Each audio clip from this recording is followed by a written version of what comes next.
Hi everybody, today I want to show you how easy you can make your own kombucha. To grow a new Scoby, I ended up using half of a bottle of a kombucha that I bought at the store. By the way, you can get them everywhere. Now place the liquid in a big glass container and put it aside. Meanwhile, you have to boil water, and when the water is completely hot, turn it off and then add any type of black tea. It could be these bags or leaves, whichever you prefer, as long as it's black tea. Add them to the hot water and then let it cool down. Add the cold tea to the kombucha, and then you have to add some sugar.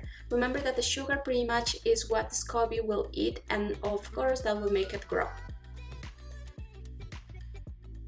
Now cover the container with a piece of fabric and let it sit in a dark spot for at least 2 weeks.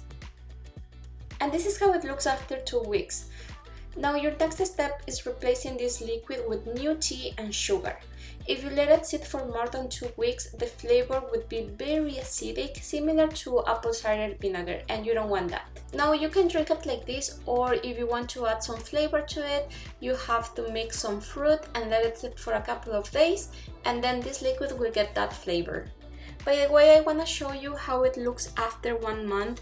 It is growing a lot, which is very good, and this means that it's very healthy. And this is the video for today. Don't forget to subscribe and share if you want to see more of these videos. Thank you so much for watching. See you soon. Bye!